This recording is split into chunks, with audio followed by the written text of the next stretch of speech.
ভাবা যায় মানে ভারতের প্রথম সারির গণমাধ্যম হিন্দুস্তান টাইমস বাংলা তারা যে খবর দিয়েছে আমি নিজেও বাংলাদেশের কোনো গণমাধ্যমে এই খবর আমরা দেখি নাই। তবে জিনিসটা ভালো হবে যদি এরকম হয়, খারাপ না। বাংলাদেশের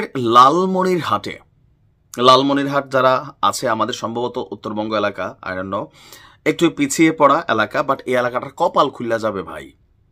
কেন? বাংলাদেশের লালমনিরহাটে নাকি বিমান ঘাঁটি তৈরি করতে যাচ্ছে চীন, আর এই বিমান ঘাঁটি তৈরির ফলে হুমকির মুখে ভারতের চিকেন স্ন্যাক। সম্ভবত ভারত এই জিনিসটাকে খুবই সিরিয়াসলি নিয়েছে। কেন? গেল কয়েকদিন আগে ডক্টর মোহাম্মদ ইউনূসের এক বক্তব্যকে কেন্দ্র করে আমরা দেখলাম যে চিকেন স্ন্যাক এরিয়াতে আপনি খেয়াল থাকার কথা যে ভারতের সেনাবাহিনী ভারী অস্ত্রশস্ত্র মোতায়েন করেছে, অতিরিক্ত সেনা, রিজার্ভ ফোর্স, আকাশ প্রতিরক্ষা সিস্টেম এমন কিছু নাই যেটা তারা সেখানে মোতায়েন করে নেই। তার মানে আমরা ডক্টর মোহাম্মদ ইউনূসের কথার পরপরই এখানে অনেক কিছু নাড়াচাড়া শুরু হয়েছে। ডক্টর মোহাম্মদ ইউনূসের চীন সফরের পরপরই ভারতের বিভিন্ন গণমাধ্যম নানান ধরনের তথ্য প্রকাশ করছে। কেন বাংলাদেশের লালমনিরহাট ভারতের জন্য ঝামেলা? এবার বলি। বাংলাদেশের লালমনিরহাট জেলা ভারতের চিকেন স্ন্যাক এলাকার সাথে সংযুক্ত। বাংলাদেশের এই লালমনিরহাট জেলা পশ্চিমবঙ্গের কোচবিহার এবং জলপাইগুড়ি যে জেলা আছে সেটার সাথেই কাছাকাছি লেভেলে অবস্থিত। এই আবহে কৌশলগত দৃষ্টিভঙ্গি থেকে বিষয়টি অত্যন্ত আপনার সংবেদনশীল। বাংলাদেশের লালমনিরহাট জেলায় একটি বিমান ঘাঁটি নির্মাণ করছে চীন, এমনই দাবি করা হয়েছে লাইভ হিন্দুস্তানের রিপোর্টে।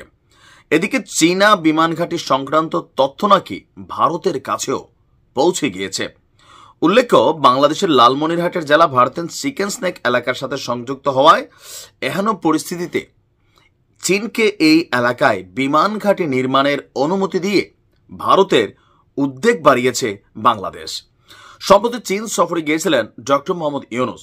ইকোনমিক টাইমসের রিপোর্ট অনুযায়ী সেই সময় চীনকে এই বিমান ঘাঁটি তৈরির অনুমতি দিয়ে এসে তিনি থাকতে পারেন। তবে এই প্রকল্প নিয়ে দুই দেশের আলোচনার মধ্যে কোনো রকম উল্লেখ সরকারি নথিতে নেই।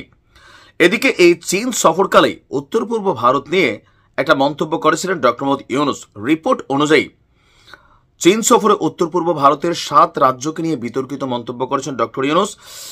ওই যে আপনার 7 সিস্টার্স নিয়ে তেনার যে বক্তব্য, এই বক্তব্য থেকে এখানে আসছে।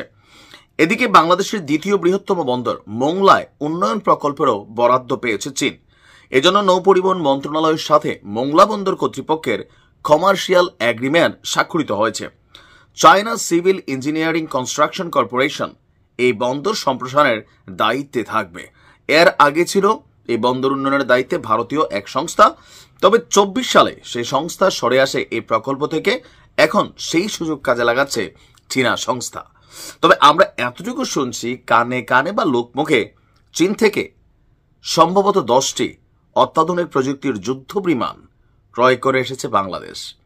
এটা কেন করছে আপনারা বুঝতেই পারছেন।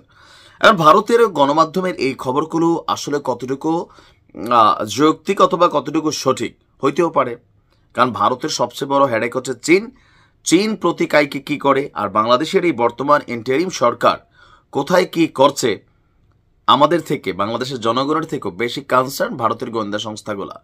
যদি হয় খারাপ না, পৃথিবীর বিভিন্ন দেশে বিভিন্ন জাতির বিভিন্ন দেশের বিমান ঘাঁটি আছে, তবে চীনের এই বিমান ঘাঁটি আমাদের জন্য কতটুকু কল্যাণকর হবে সেটাও কথা। তবে আমার ধারণা ডক্টর মোহাম্মদ ইউনূস এই সিদ্ধান্ত নেন নাই, কারণ এটা দেশ এবং জনগণ এটাতে রিয়েকশন দিবে। কারণ আমাদের দেশে কোনো দেশের বিমান ঘাঁটি থাকুক সেটা আমরা এমনিও চাই না। অন্য দেশের খেলার পাত্র হোক, আপনি ইরাক, সিরিয়া, লেবানন এগুলোর নমুনা দেখছেন না, নাই হয়ে যায়। একদিকে আমেরিকা ঘাঁটিকার, আরেকদিকে রাশিয়া, আরেকদিকে ইরান, আরেকদিকে অমুক তুমুক, আরেকদিকে ইসরায়েল। এজ এ রেজাল্ট কি হয়, যে দেশটাতে বসে এই দেশটাই শেষ হয়ে যায়। দেখা যাক আমাদের সরকারের নিয়ে কি বলে। ভালো থাকুন।